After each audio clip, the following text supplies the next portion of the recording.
This is the X-Zone Broadcast Network, broadcasting worldwide on broadcast affiliates and satellite program providers, including CNN Broadcast Network, Sirius Satellite Network, Star Media, Good News Radio Network, Angel Broadcast Network, Wiki Broadcast Network, and WPBN TV. For more information on the X-Zone Broadcast Network, visit us at www.xzbn.net.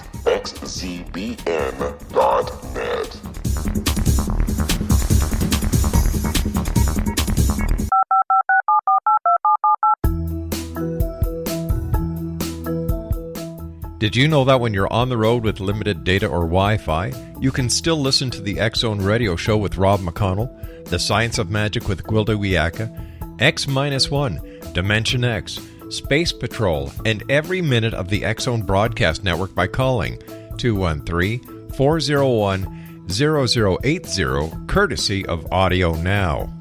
No smartphone, app, or internet needed. It saves your data plan, and it's free if you have unlimited minutes. Call 213-401-0080 to listen on any phone, anytime, anywhere. Remember, 213-401-0080 for the best of the paranormal, parapsychology, and sci-fi radio programming anywhere, 24/7, 365.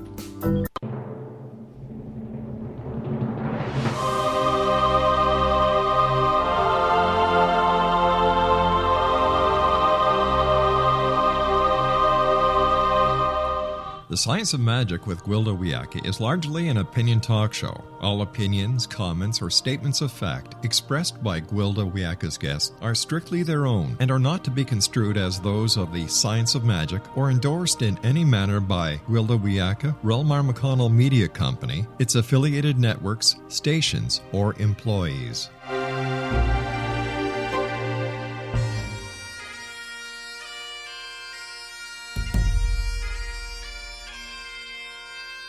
Welcome to the Science of Magic with Gwilda Wiyaka, a program dedicated to uncovering the unified nature of reality and humanity's ever-evolving place as truly galactic beings. For more information on the Science of Magic with Gwilda Wiyaka, visit us online at www.thescienceofmagic.net.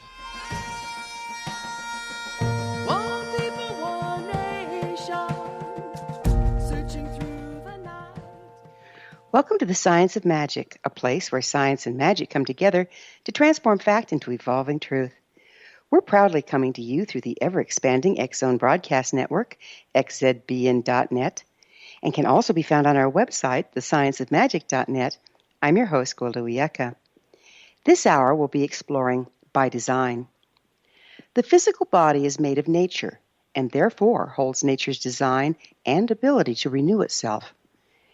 Every part of the body is in constant communication with every other part, as well as with our environment. It is the go-between from the physical world to the spiritual one. Mostly, we ignore the body's messages. In so doing, we ignore information from the physical and spiritual world around us. When we pay attention to these messages, it not only keeps us safe, it can greatly enrich our creativity and quality of life. Most of us are not present with or in our bodies.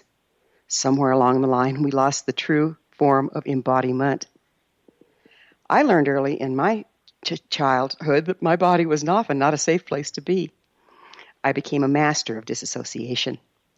It probably was what enhanced my shamanic ability, but as a default setting, it became very detrimental. I was a skinny child. I didn't eat well as I was unaware I was hungry. I tended to be dehydrated as I didn't experience thirst, although I lived in a desert environment. I grew up in a third world country, and the nurses would marvel that I never cried or even flinched when they gave me the required barrage of shots. I didn't understand what the big deal was. I'd see the needle heading my way, and I'd simply detach from my body. While this default setting came in handy, over time it became very damaging. My body and I were strangers. There was no way for it to tell me when it was in distress, and my health suffered as a result. While many attempt to leave the body in order to find spirituality, my path to health and enlightenment was in learning to inhabit and listen to my body. During our busy, often stressful lives, there's one thing we seem to have forgotten. We're actually designed to be healthy. If we're not feeling the best, it's a message that we've stepped out of our true design and the deviation is taking its toll. The longer we ignore these messages, the deeper the illness or imbalance takes up residence in our bodies. In order to receive these messages, we must be present in our bodies. When we're not physically present, there's no one seeing to housekeeping. The cellular structure of the body becomes a waste dump for unprocessed emotions and belief systems. Emotions and beliefs have a frequency that tells a story. If the story locked in our cells is not one we wish to live, we're destined to create an imbalanced life that we will not enjoy. Many of us have unwittingly become attached to our old stories and define ourselves by them. After all, they're familiar and predictable. We end up living in the stored programming of our past rather than creating our future. Anything that doesn't move becomes imbalanced and toxic, like a stagnant pond. Unprocessed thoughts, beliefs, and emotions still trapped in the body are the root of many physical illnesses. Through body awareness and spiritual connection, we can access and release the outmoded stories that may otherwise cripple our lives, compromise our health, and stifle our creativity.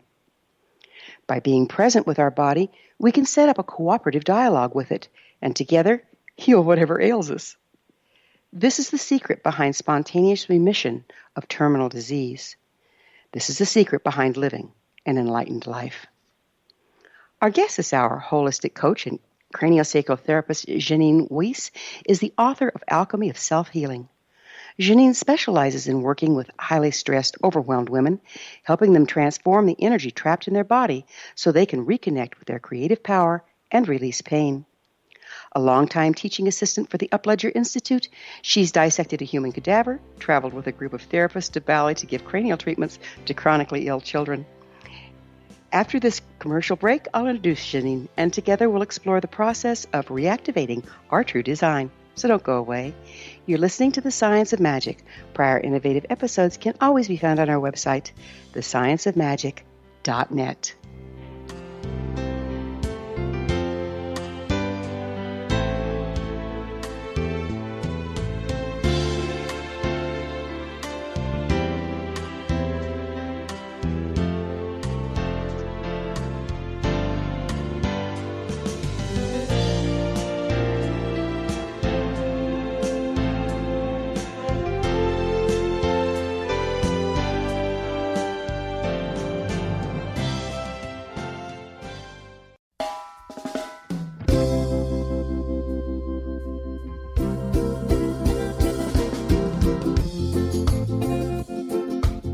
This is Johanna Carroll, host of Dialogue with Divinity on the X-Zone Broadcast Network. While walking along Kaanapali Beach in Maui this past year, I kept discovering all these shells and coral in the shape of hearts. My dialogue with Divinity was very simple. Do you want me to do a retreat to heal people's hearts in Maui next year? And of course, the answer was yes. As a master spiritual teacher, I am offering you a neat retreat called Rise, May 8th through the 12th, 2017, and the chance of a lifetime to rest at a 5-star resort for 5 days and experience a spiritual renewal of your heart and soul. Kaanapali is one of the top 5 beaches in the world. This stunning resort has undergone a $40 million renovation. I walked the entire property, checked out the room choices on your behalf, and I must say it is stunning. Our conference room faces the ocean with sliding glass doors. Maui is known as Mother Maui because it is a soft, gentle, healing energy. In the embrace of Mother Maui, you will feel yourself rising from the limitations of an ordinary life to an extraordinary journey of peace, bliss, and harmony. A greater sense of clarity. Our Rise retreat ignites renewal in the sacred elements of air, water, earth, fire, and wind. There's plenty of free time to enjoy all that Maui has to offer. A small deposit is required now to reserve your space, as this retreat, it will sell out. For more details, please go to johannacarroll.com and register today. Aloha, and I'll see you in mystical Maui.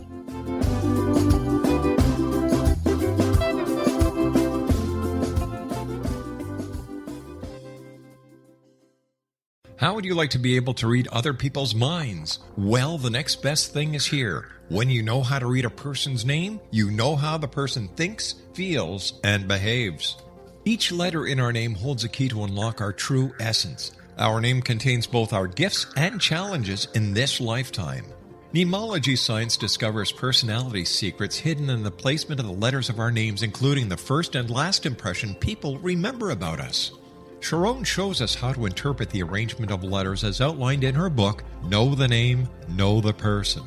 Jeannine Wiest created nemology science after 18 years of research and testing her theories, and has supported thousands of people around the world in understanding themselves and others better.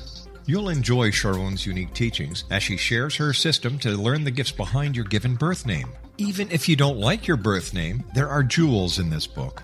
If you're thinking of changing your name, ready to name your child, or wanting to get along better with others, this is the book for you. If you'd like to improve your relationships and change your life for the better, get the book today, Know the Name, Know the Person, or visit www.knowthename.com. That's www.knowthename.com.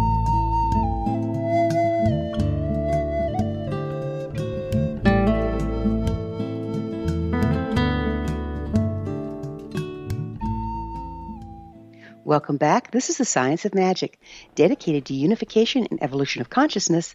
I'm your host, Gwilda Wiyaka. Our guest this hour is healer, holistic coach, and craniosacral therapist, and the author of The Alchemy of Self Healing, Jeannine Wiest. Her website, alchemyofselfhealing.com. Jeannine, thank you so much for joining us on the Science of Magic. Oh, it's my pleasure. You know, it would appear that many of us suffer from a disconnection between the body and the mind. Why do you think that is? What do you think starts that? Well, it can be as early, it's a really good question. It can be as early as in utero that you get signals that the world is not going to be a safe place to be. But later in life, and really throughout school, we're taught, not to touch yourself, not to self-soothe, not to in any way, to sort of like buck up and just be strong. And there's a real strength in being vulnerable, and it's just not part of the fabric of our awareness. We're not taught, to be sweet to our knee when we fall. It's always, oh, that darn knee bothering me, that darn knee always, flaring up, when really it's your sweet, wonderful knee. You only have two of them. You should be nice. Should be nice to it, right? Mm-hmm. It's a tricky dance between trying to appear strong and really honoring the messages from your body, which are oftentimes profound, and more profound than anything you could make up in your head. What impact do you think this disconnect that we kind of suffer, particularly in this society, what impact does that have over time on our health? Well, it's incredibly disruptive, isn't it?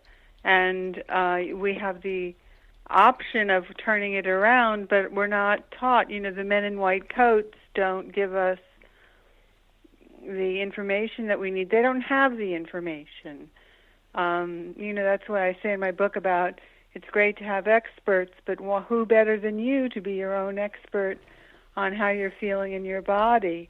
I had someone come to me the other day who has come to me before when she had breast cancer, and this time she had an elevated heart rate, and they called it some kind of syndrome. Well, between you and me, they call things syndrome. Anytime I hear the word syndrome, I think, oh, good, this is going to be easier than something, not titled with a syndrome. Because all that is a constellation of symptoms that they need to call something in order to bill insurance. I mean, literally. And so she came to me with a really high heart rate and went in the next day after one treatment, and her rate had dropped into high normal range. So what kind of treatment did you do? Well, I do craniosacral, and I also do shamanic work, but this seemed really straightforward, central nervous system. I work on 3 levels, the physical, the metaphysical, and the metaphorical, and so the metaphorical would be more the shamanic for me, but sometimes you just need a hand on. I put one hand behind her heart and invited her to have a conversation with her heart, which might sound really silly, but actually is the crux of what we do in craniosacral therapy, which is giving the body a platform, so to speak, to talk about, to be heard. So that's a little bit shamanic in a way too, isn't it? That we can actually let our imagination receive verbalization of what our body's trying to tell us? Well, it is a little shamanic, but, don't you think, I think everything is connected, which is why I really appreciated the shamanic work that I learned, because I look for things and how they dovetail. I think that when we look for inclusion rather than exclusion, we're way better off. So where did you train shamanically? With the Four Winds Society, Alberto Villoldo's society. Yeah, I'm familiar with Alberto. Yeah, and I worked with a man named Tomas Bostrom, and we did a wonderful work up in Ojai on the Four Winds, and doing the wheel. And what I'm really into now is the fact that everything is the mandala, everything is circular, everything is healing itself as a spiral, which comes from a circular motion. And so I'm looking for inclusion everywhere. And that's why I always recommend nature as a way to, heal and connect with your body. As you were saying earlier, it's really, sometimes people think it's so simple, it can't really, if it's that simple, how powerful can it be? And the answer is really powerful. Yeah. How long did you get to train with Alberto? It was over a period of 2 years. He does have a 2-year course, doesn't he? He does, yeah. Yeah, and it's, what is it? How many times do you meet? How many times do you meet? It's a while ago now, but it seems like it was every quarter. Yeah, that sounds right. That sounds right. And then it's like a weekend every quarter, or is it a week? I did the 4-day. Right, yeah, right. Yeah. It's a nice amount of time for an intensive. Well, it's really powerful, and again, totally connected back to the visceral craniosacral therapy work that I had done, that I adore. Would you mind, for those, I know what craniosacral therapy is, and I really appreciate the power of it. However, it's not commonly known. For our listeners, would you describe a little more about what it is and how it works? Sure. Well, craniosacral therapy is an educated, specific, non-invasive, really key point there, non-invasive therapy that supports your body's innate ability to heal. So everything in your body responds to this craniosacral rhythm. So the rhythm can be felt anywhere on the body, anywhere. And people can even be taught to feel their own rhythm once they're kind of tuned in and once we get their nervous system calmed. It's like a little river that you can feel and tune into, putting your hands lightly on your thighs. But basically the gist is that life experiences are processed through your body, the things that your soul feels, the thoughts that you have. And so when those experiences are overwhelming, they're held in the body. You said that in the beginning as well. And so that just becomes stagnant energy that can block you over time, can create dis-ease. And so let's move it on out. That's what I say. Now, the craniosacral rhythm is an actual physical thing, isn't it, where there's a pump in the sacrum and it moves the cerebral spinal fluid up and down the spine. Is that correct? Yeah, the fluid flows sort of, there's something called the dural tube, which is like you can imagine a plastic tubing encasing the spine. And in that plastic tubing there's this liquid, which is nutrient-rich and oftentimes can get stuck. Certainly if you've had anybody has had any kind of spinal injury, oftentimes it will get stuck. Right. Or surgery. But it all is workable. We just kind of gently nudge the rhythm, the fluid to expand. Right. Very gentle, and the results are pretty powerful compared to what people would think they would need to do. More is not necessarily better in this paradigm of healing. Right.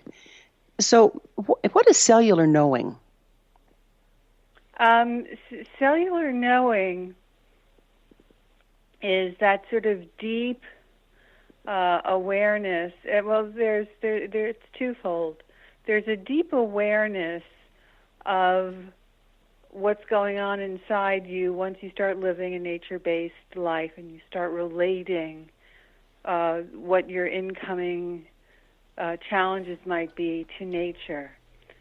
And on the other hand, there's something that's really underneath your awareness. So that's the awareness level.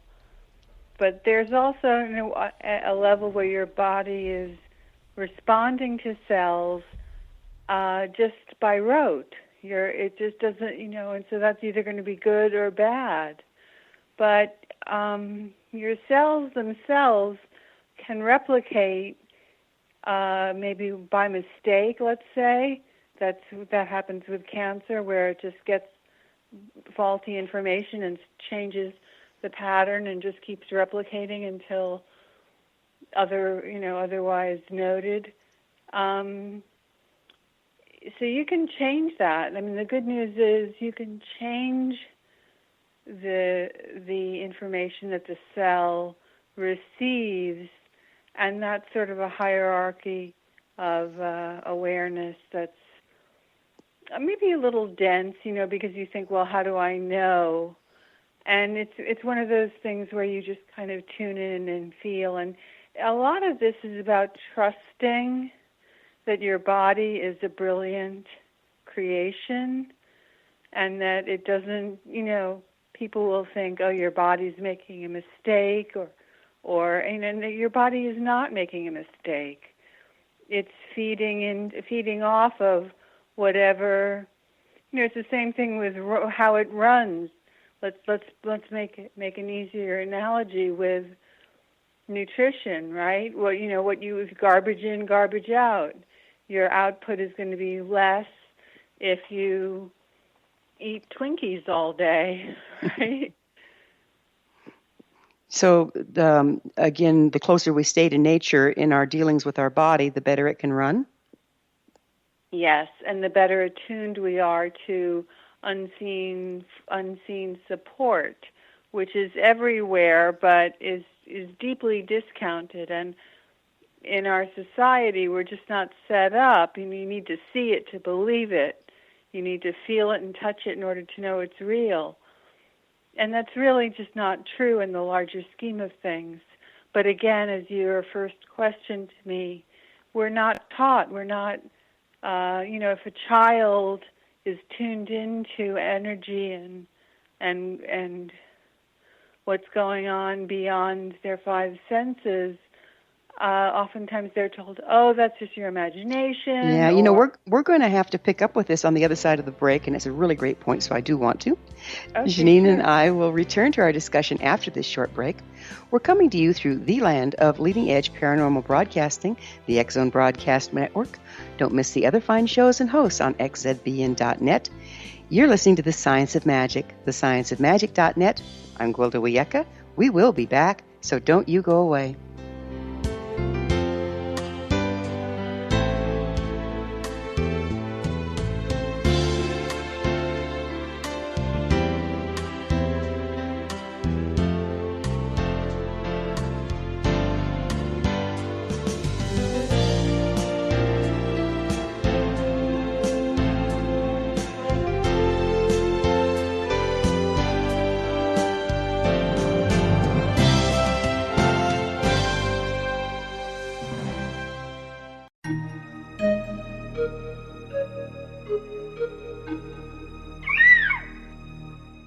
While science pursues fact, magic accesses the quantum level, bridging random facts to form truth. As long as science and magic remain separate and polarized, the truth cannot be known. I'm Gwilda Wiyaka. Join me on the Science of Magic radio program, dedicated to unification and evolution of consciousness.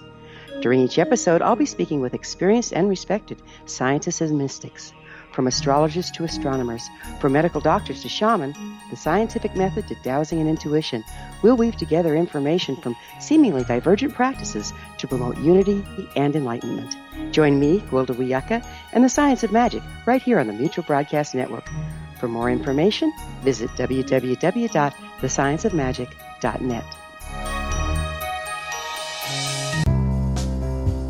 Gibbs A. Williams, Ph.D., is a practicing psychoanalyst, supervisor, researcher, and author in New York City. Much of his life has been dedicated to understanding nature and the uses of meaningful coincidences or synchronicities. His radical and original non-Jungian, non-mystical, non-magical theory of synchronicities illuminates much of the fog surrounding this challenging and perplexing topic. His ideas and manners are fresh, presented in a style that is both entertaining and highly informative. He is also an expert on crisis intervention, specially focused on violence reduction for the police and citizens, mastering anxiety, frustration, and stress without the use of medication, and effectively preventing and treating heroin addiction. Dr. Williams can be contacted at his email address at gwwilliamsny11@aol.com or visit his website at... Wouldn't you love to know the secret to everything? Well then, meet Dr. Kimberly McGeorge and her cutting-edge breakthrough knowledge that combines science with possibility. Dr. Kimberly brings real-life answers and healing to those open to alternative solutions. She teaches solution-based programs and classes that will change all areas of your life forever. Specializing in conscious creation, intuitive readings, and energy medicine, you can rapidly shift health, relationships, business, and money and abundance challenges quickly. Receive her best-selling book, Secret to Everything, at no cost by going to secrettoeverything.com/X-Zone. That's right, transformation can start now. Just go to secrettoeverything.com/X-Zone and receive Dr. Kimberly's book for free. Afterlife expert Roberta Grimes was the first one to say that dying can be fun. Now her best-selling book, The Fun of Dying, is available in stores worldwide. So if you wonder whether death ends life, how it feels to die, or what heaven might be like, The Fun of Dying was written for you. And if you have always been afraid of death, or if you worry that your life has no meaning, let The Fun of Dying ease your fears and bring new meaning to your life. Nothing said in The Fun of Dying is based on the teachings of any religion. Instead, Roberta draws on evidence to explain how death happens, how it feels, and what comes next. A lot of the best death-related evidence was produced in the first half of the 20th century. When it is put together with recent discoveries, it tells a consistent and amazing story. Roberta Grimes blogs and answers questions at robertagrimes.com. Her wonderful book, The Fun of Dying.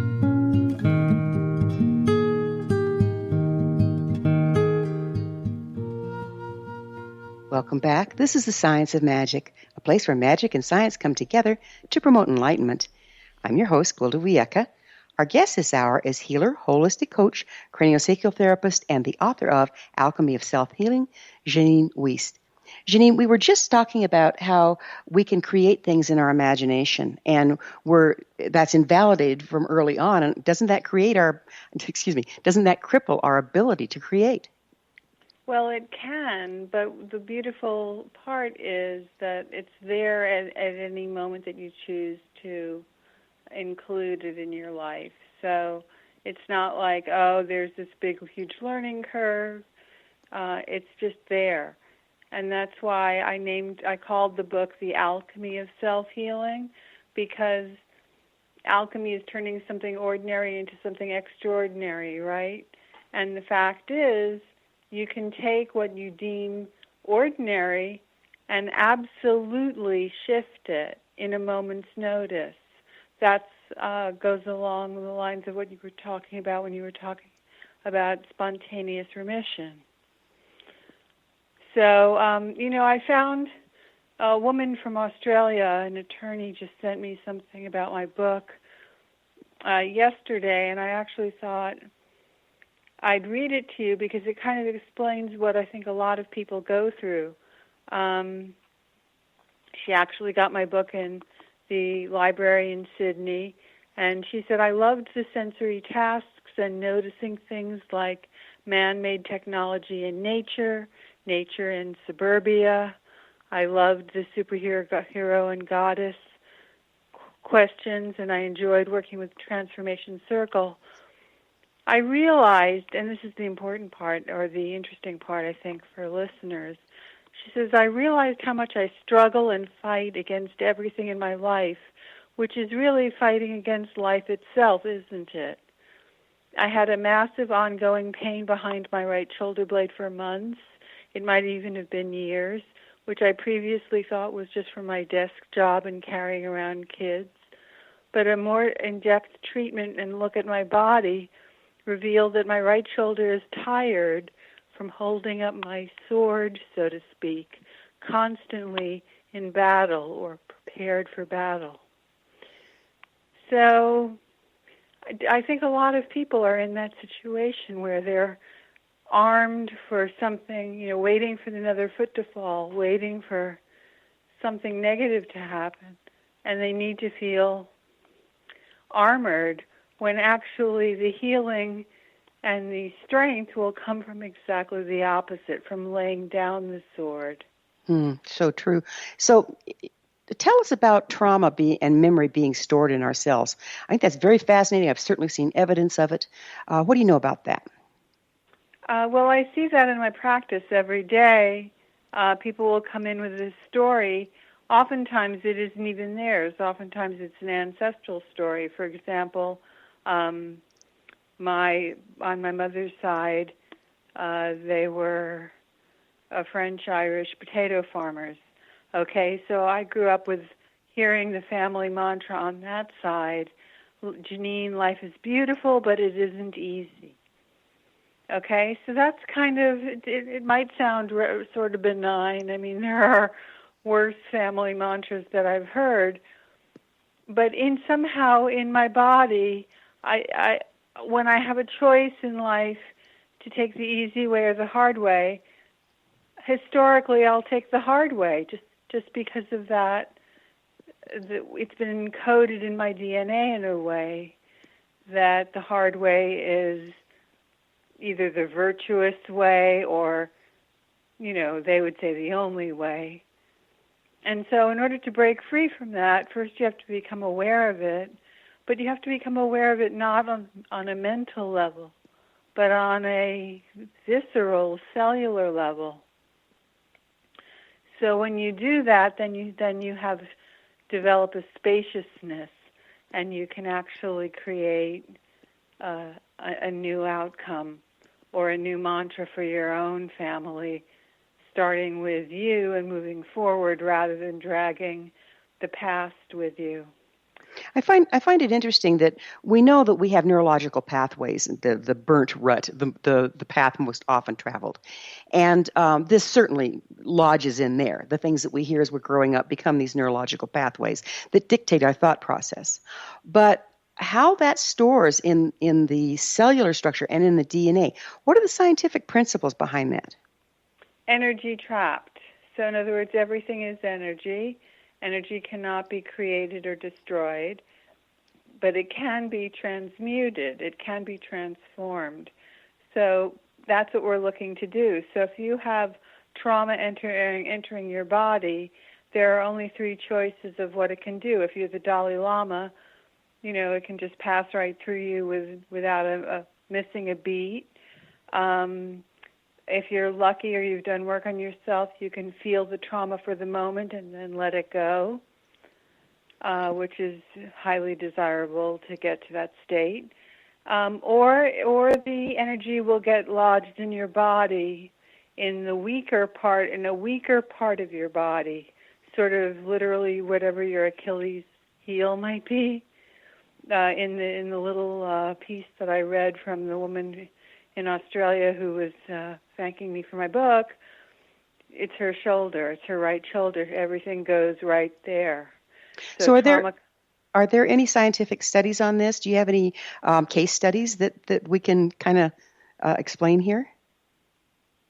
Well, there are case studies, and if anybody wants to delve into that, I would send them to the Upledger, upledger.com. And actually right now, here, they're about to have Ricky Williams, the football quarterback. I believe he was a quarterback, but that's just, I don't know that much about football. But he's a pretty famous sports figure, and he had a huge concussion, and they've been doing concussion studies.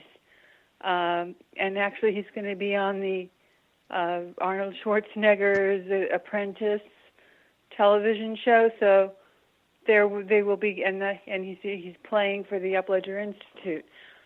So there will be a wider awareness of those studies and the work and how it actually works with something as severe and life-changing as a concussion. Right. Now, I'm a preceptor for the University of Colorado School of Medicine, and I teach medical doctors about the interface between shamanism and allopathic medicine. Does sacral has been around quite a while. Is there an interface going on with the medical community, and how's it being received? Well, it's being received better because it's becoming a little more popularized, but they're asking for, it was Dr. Andrew Still back in, I think, like 1885, who said that the body makes its own medicine, and he was a highly regarded physician, and that could be perceived as the basis of this work. The body makes its own medicine. And then there's Dr. William Sutherland, who talked about being a dreamer and how if you believe it, and give yourself the opportunity and do the trials and release yourself from the facts of any given moment, something can shift and change that you could never have imagined. Right. And then of course John Upledger said, if you're not smart enough to know that it can't be done, you might be able to do it. Now there's an interesting quote. Yeah, and I think that, I guess, I don't have medical journals to cite to you because that usually when people come to me, they've been let down by the medical community. So they're looking for something different, and my telling them how many studies there are when they're staring at me in pain is not going to affect them directly.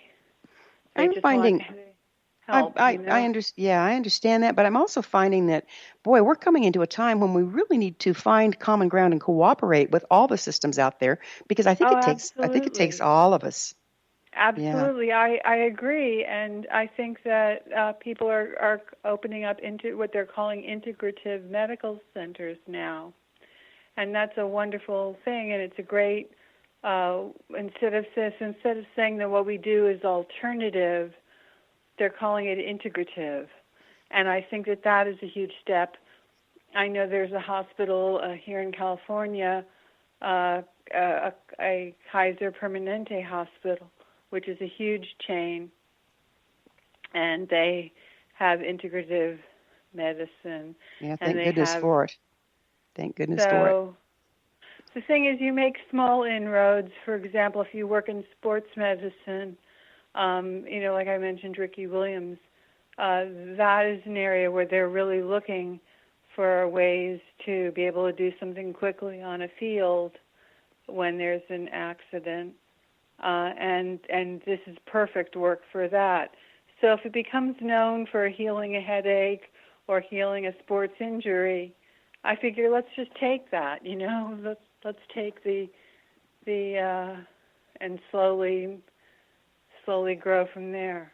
How long do one of your sessions typically take, and how much do they cost? Oh, well, that's interesting.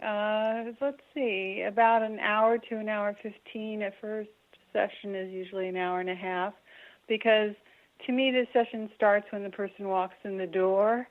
Their cranial rhythm is usually pretty amped up because they're either in pain or they're nervous or they're wondering what this unusual therapy is going to be asking them to do, and the answer is not much. Just lie there and be present. And sessions run between $150 and $200, and I have a sliding scale for seniors. How many sessions can a person typically expect to affect the change? Well, this is an interesting question because, you see, this is not a one-size-fits-all therapy. So someone could come in conceivably in one session, and I've seen it, and have huge results, and I don't see them for 6 months. Other people, I would say on an average between 4 to 6 sessions are what you should allow to see changes, because you see in this work we honor resistance, which is very unusual. I believe that honoring resistance is key, because as you said, you need to work with everything out there. You also need to work with everything in there, inside yourself. And resistance is often a part of it. Well, resistance is not futile.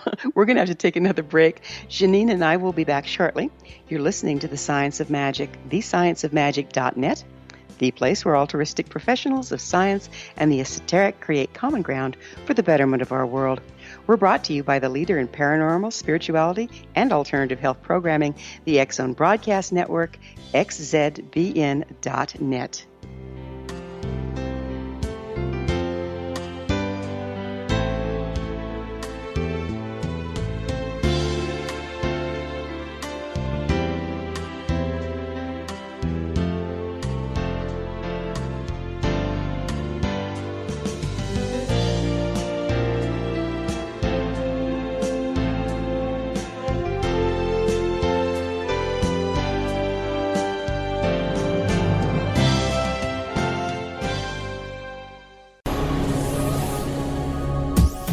This is the X Zone Broadcast Network, broadcasting worldwide on broadcast affiliates and satellite program providers, including CNN Broadcast Network, Sirius Satellite Network, Star Media, Good News Radio Network, Angel Broadcast Network, Wiki Broadcast Network, and WPBN TV. For more information on the X Zone Broadcast Network, visit us at www.xzbn.net.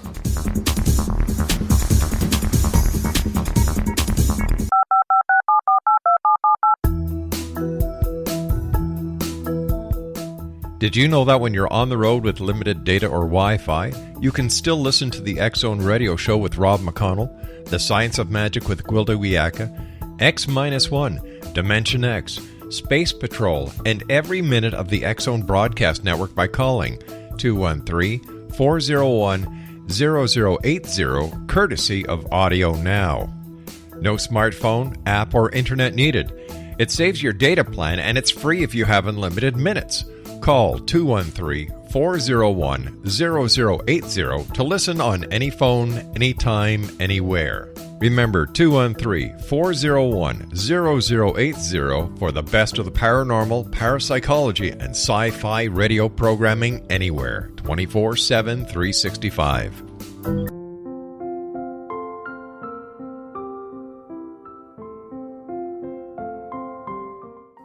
Dr. Carl O'Helvey, founder, president of a new cancer foundation focusing on evidence-based physical, mental, and spiritual interventions, including natural cancer cures, prayer, meditation, affirmations, nutrition, and other related holistic cancer prevention and cure modalities. These are used in cancer education, research, and financing care. I ask for your help to continue this important work by donating at www.holisticcancerfoundation.com.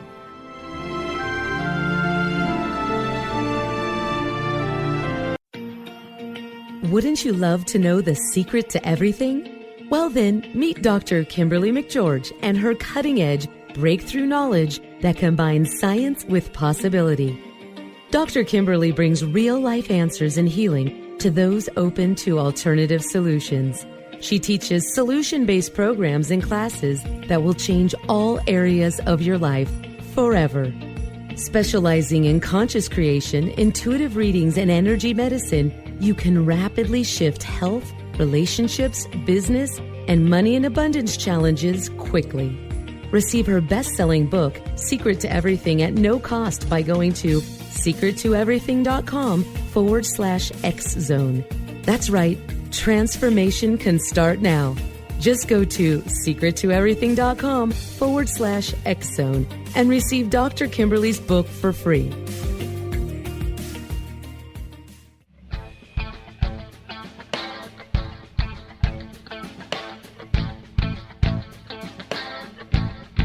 What Happened in Benghazi is revealed by Nicholas Jeannine, author of Obama, Islam, and Benghazi. He informs the American people that President Obama deceived them by advocating a strong foreign policy prior to the 2012 presidential election, and Hillary Clinton supported this deception. As the title infers, there is a connection between Obama, Islam, and Benghazi. Ample evidence informs Americans that Obama's early indoctrination in the Quran developed an affinity for Islam, why the Quran is the source of discontent in many countries, and why the Obama foreign policy deception led to poor military action and caused the loss of American lives in Benghazi. Jeannine provides 36 questions for the Select Committee on Benghazi to validate if Americans are justified to mistrust President Obama and Hillary Clinton. An overview of Obama, Islam, and Benghazi is presented on the website www.futureofgodamen.com. That's www.futureofgodamen.com. You're listening to the X-Zone Broadcast Network, www.xzbn.net.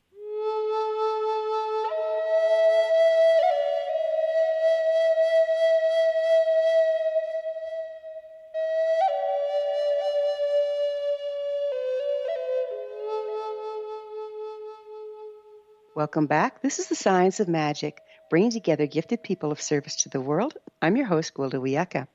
Our guest this hour is healer, holistic coach, and craniosacral therapist, the author of The Alchemy of Self Healing, Jeannine Wiest. Jeannine, let's talk about stories. In my intro, I talked about how stories are frequencies, and then the frequencies gets trapped in our body, and then we have to live by those until we shift that. Would you speak to that a little bit? Sure. Well, they can be shame stories. They can be, I'm not, for women, a lot of times it's I'm not enough stories. There's a really great quote from the writer Barry Lopez, and he says, everything is held together with stories. That is all that is holding us together, stories and compassion. Isn't that terrific? That's beautifully stated. Yeah, and it's very shamanic in nature. They believe that we tell the stories that create reality. Well, but we do, and they also believe that time is happening all at once. So in other words, for example, if you're ill, you can go back in time to some time when you were not ill and fully, quote-unquote, embody that and kind of remind your body of wholeness. And conversely, you can also do a future self-vision quest, which I do with people over the phone often, where you go ahead in the future to the part of you that's already done what it is that you're longing to manifest. And so you can come back with tips and shortcuts for how to move forward with that. So I think when you talk about stories, there are old stories that are trapped in your body that oftentimes you would like to release by releasing that energy, which is very purely scientific. And then there's the more fantastical, magical stuff. It's why I love the title of your radio show, the whole idea of blending.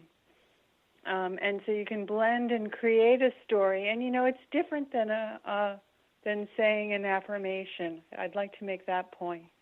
I think affirmations are sometimes do more harm than good. If they work, great. But I know so many people who say, I am happy, I am whole, I am complete. I am happy, I am whole, I am complete. And they get so frantic about it, and then they feel even worse when it's not working. Because, again, they've layered it on top of some old cellular story that's operating at a much deeper level and much more loudly than a flimsy affirmation.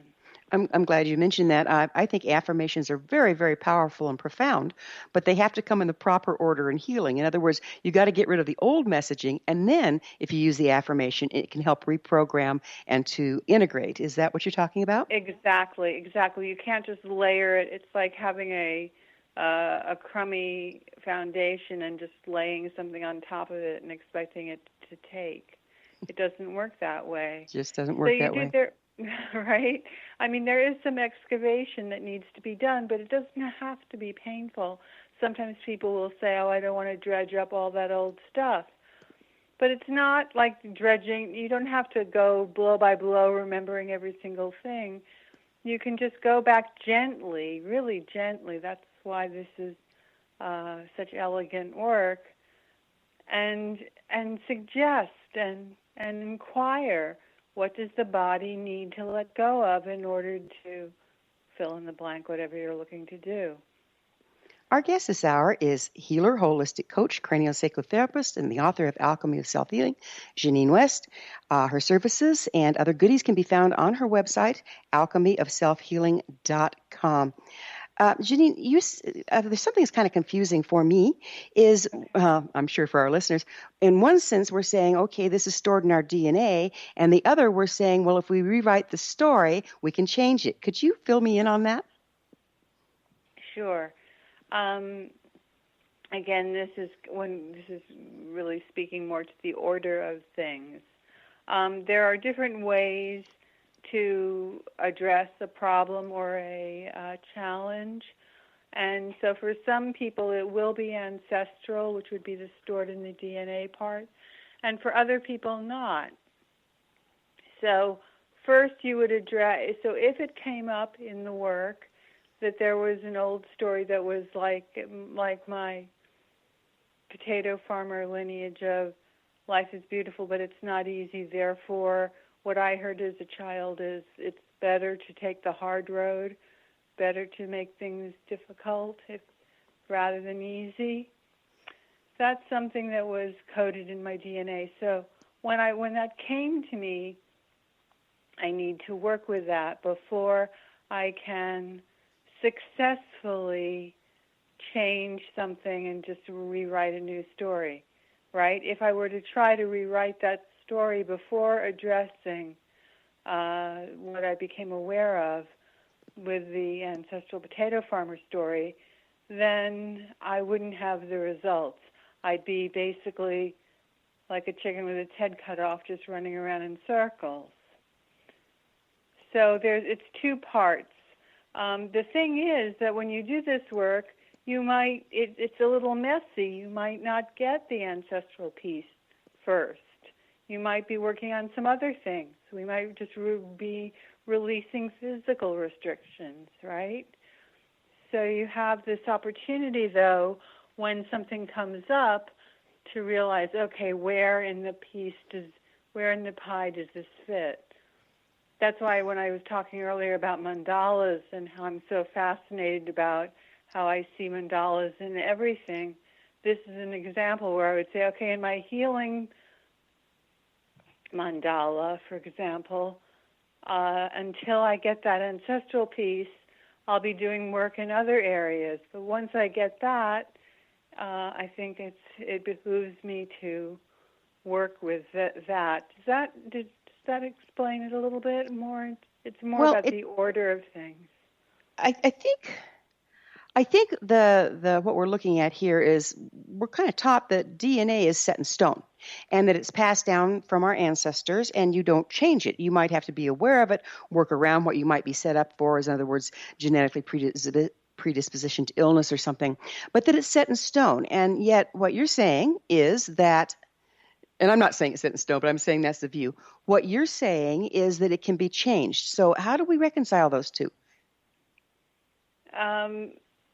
Well, I'm not sure we need to reconcile it. I mean, if you would like to change, if I wanted to, first of all, you have to recognize what the old story is, what the old ancestral piece is.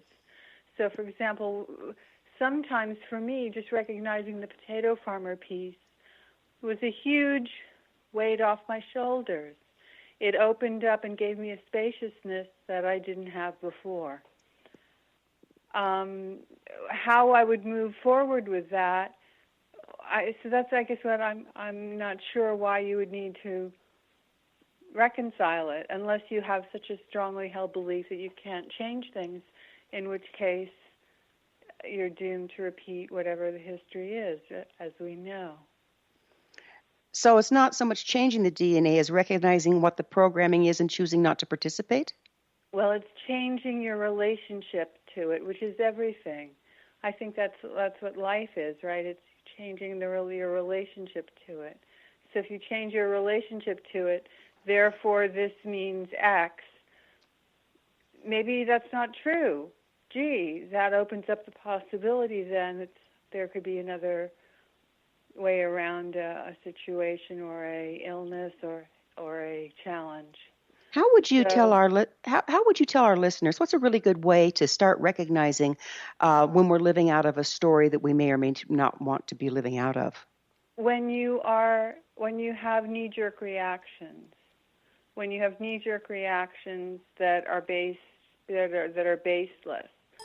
If you start yelling, if you yell at somebody for no reason, or you find yourself angry in a situation where nothing really has happened outwardly to impact you, then you know that there's some old story in operation that is running your show.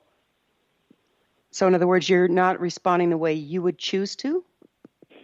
Well, a knee-jerk reaction is oftentimes something where something happens and you go, whoa, why did I say that? Or I just chewed that person out. Why did I do that? And that's a knee-jerk reaction, a knee-jerk response. Something is in operation that you didn't choose to say to somebody. It just sort of fell out of your mouth, so to speak. I know sometimes when I was bringing my kids up, I'd just knee-jerk reaction, as you say, or be triggered into saying something. You weren't going to be happy till you spilt your milk. And then I went, I think I'm channeling my mother. Is that the sort of thing you're talking about? It is. And there's also, when you say spilled your milk, when you think about somebody saying, don't spill your milk, think about the little kid and how they feel. They're kind of stuck. They're being told not to do something which you can't really... time flies, and we're going to have to go with spilt milk because we're out of time. Our guest this hour has been healer, holistic coach, craniosacral therapist, and the author of The Alchemy of Self Healing, Jeannine Wiest. Her website, alchemyforselfhealing.com. This has been The Science of Magic. Remember, you can always listen to past thought-provoking episodes on our website, thescienceofmagic.net. Until next time, dear ones, may you be blessed with knowledge and comforted with love as you re-enter your true design.